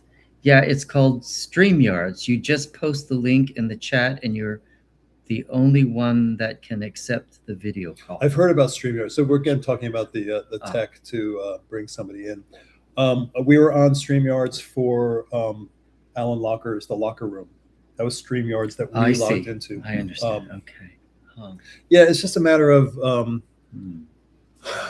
tech and me. I do the best I can, but at a certain point, I have so many things that I juggle, like eating rabbits, eating little bunnies. But we'll do our best. Yeah. Oh, tequila. We've been here a minute. Holy shit. 1 hour and 43 minutes. Oh my Lord. Guys, this is awesome. And we love interacting with you. We'll go a little bit longer, but then we'll have to wrap it up because we don't want to monopolize everyone's time. I have naps. Oh, you have naps. I have naps. But thank you again, Tim, for the comments about James Ignacio and also Jerome. Adrian says, we're back to inviting guests using StreamYard. Yes, we'll look into it. But again, I think YouTube has its own version of that where you can invite, I believe, one guest. But I will look into it. I will do a private live just so I can test it out myself, and we'll see. Holy shit. Wow. Guys, the questions, yes, thank you. There's so many of them. Tell us more on the finale screening. Can it live stream to viewers overseas? So the finale screening is going to be the last 3 episodes. We're going to do a screening here in Los Angeles. The 6th episode will have just dropped. The screening is going to be of episode 6, 7, and 8, which will not have been out yet. So it's going to happen. So those 2 will be sneak peeks. It's here in LA. We will have tickets available for people here in LA to come see it. If you're a fan of the show, message me on Instagram, and literally we're going to just kind of do it as like, you want to come, let me know, and I'll put you on the list. I think they're going to be like $10 for fundraising, but just minor, just to offset the cost of the screening. But that's it, $10, cheaper than a movie, but a movie length, and we'll all be there. However, we may do some live stream stuff, of a little bit of it, but it's going to be at you might be asleep. It's going to start at 6. The screening will start at 7. Yeah. Here it is, 7:50 our time, and here you are still awake. You need to go to bed. Get some sleep. We all need our sleep. Blue Cools. The Q&A's question. The other Q&A I want to ask is that is it difficult to navigate the new scene of social media? Constant posts on social media, live streaming, and so on. I will take this only because Gedde is not on. I am. He has profiles, but the only time they're ever updated is if I post a picture for him. Don't ask. It's it's just a lot. I post so much on my Instagram, and sometimes I think it's overkill. But then I hear from people, they're like, "Hey, when's the show coming out?" I'm like, "What?" Like, I've posted about it so much. So,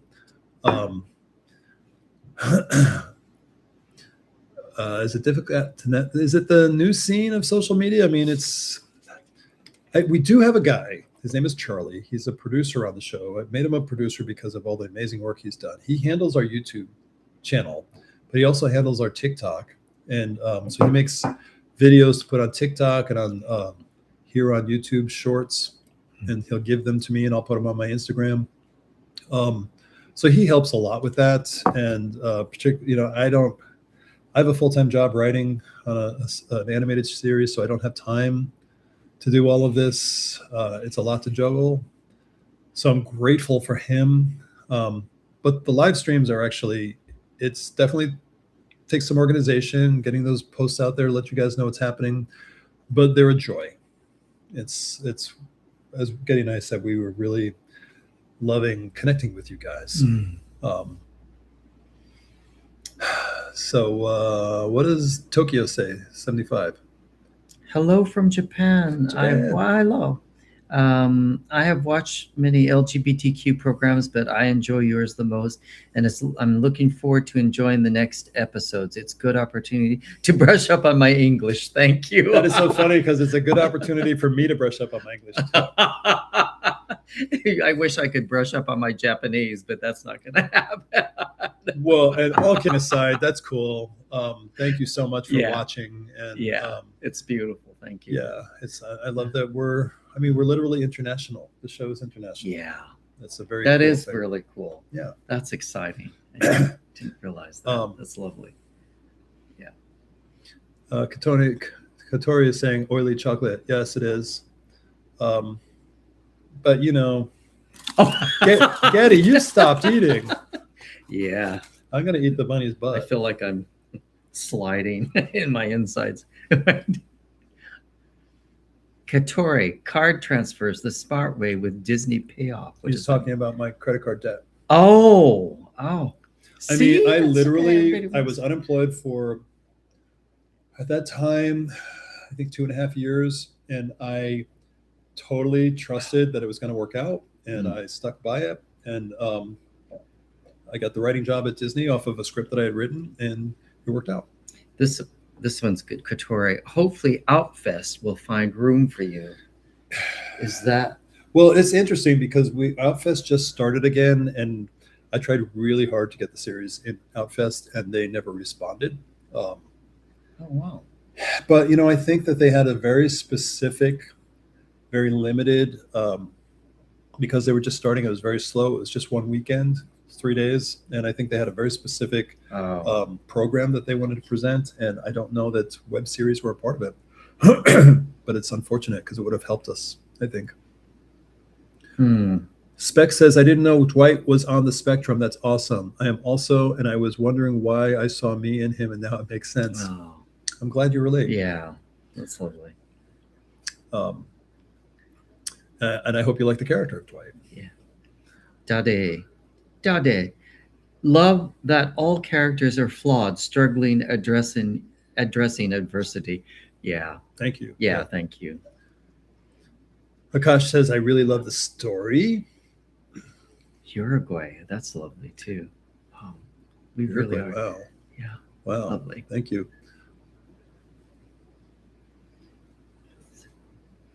Doug is asking how much longer we're keeping him on edge about the Ray and Dwight story. There's more to unfold.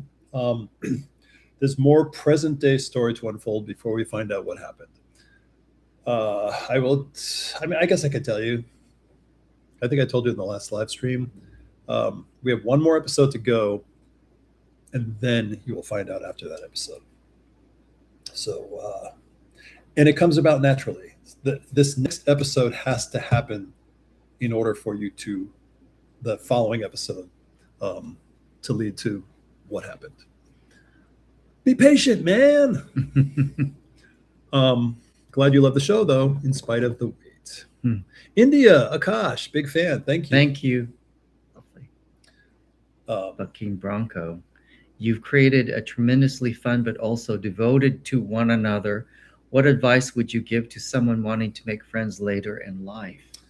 That's such an interesting question because I've been in that boat.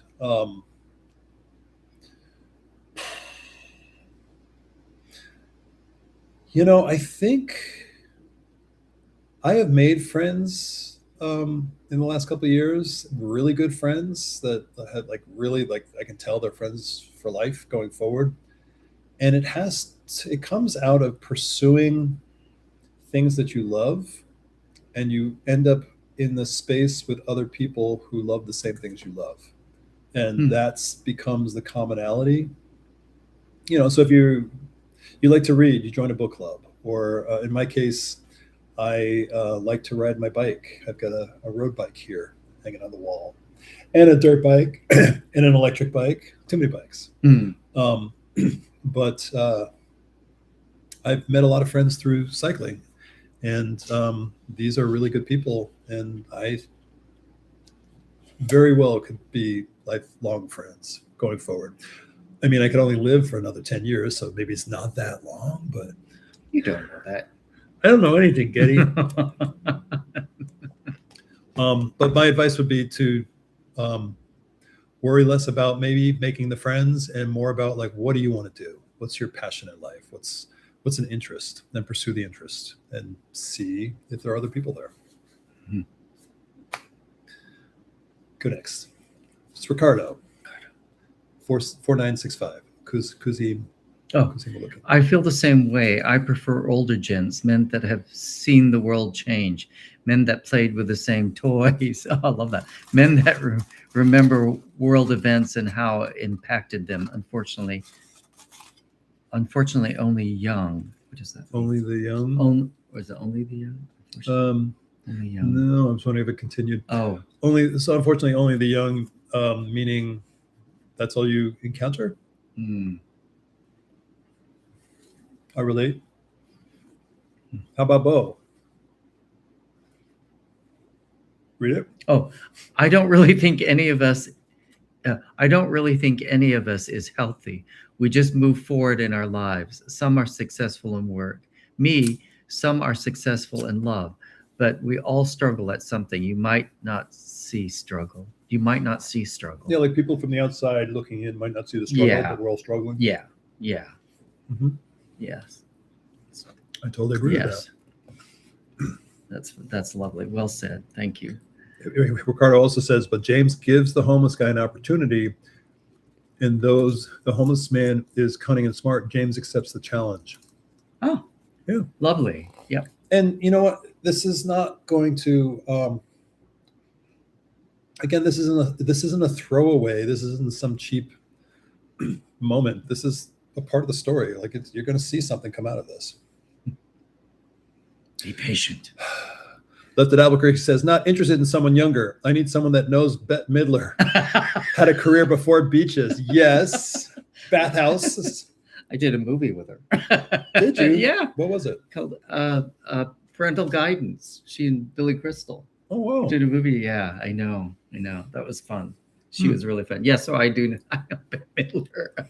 And he does a series with me. Bette Midler, me. I wasn't trying to, that whole thing, but since you brought it up, I had to say it. Blue Cool says, looks like Ray is tired from this live stream. Time to end it soon. It is about time for my nap. Good point. It's been 2 hours. Yeah, I think so. Let's burn through these questions really fast. Okay. Oh my God, but they keep coming in. Oh, all right, guys, we're going to Lord. wrap up. Hi, Sydney. I'm in the same age range as you guys, and this is the best representation of us I've ever seen. Thank you. I'm gonna say a little speech here about that. Please be really, really important for everybody watching. Share the show. Go to that little arrow on our page. Share the link. Share the link for the first season. Share the link for the second season. Copy it, paste it into an email, send it to all of your friends. Say, this may be the best gay show you've never seen. Get everyone to watch the show. Like all the videos. Comment on all the videos. Comment on other people's comments. Like join in the conversation. What else? Subscribe and set the button to alert so you know when there are new lives coming. And the reason why all of this is important is because the way YouTube works, it's all by analytics. It's all by algorithm. And if there's activity on a channel, a lot of activity, it bumps us up to the recommended videos. So we will be recommended to people. And we have a very strong click-through rate. People click on our thumbnails if they appear to them. So we need to get those thumbnails to appear to people. And that's how the show grows. That's how we get more subscribers, more views. And that could lead us to a third season or possibly, instead of a third season, a feature film. So thank you. Help us grow the show. Yes. Thank you, guys. Thank you so much. This has been an eye-opener for me. It's lovely. I know this is Gedde's first in a long time. I know. Finally, Real Gay TV. Thank you. Oh, look, we might be at the end. My friends and I, I'm going to do this really quick. Stephen Black. My friends and I are 50 plus. Many of them are starting new careers. Starting new careers, finding it very challenging. Yeah. The show's relatable. I'm loving season 2.